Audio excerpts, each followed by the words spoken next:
I'll show you how to increase your Koho cover limit. Let's get started. First, open your Koho app on your phone.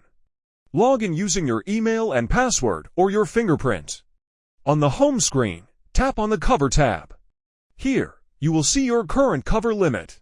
If you want to increase it, you need to build a positive usage history.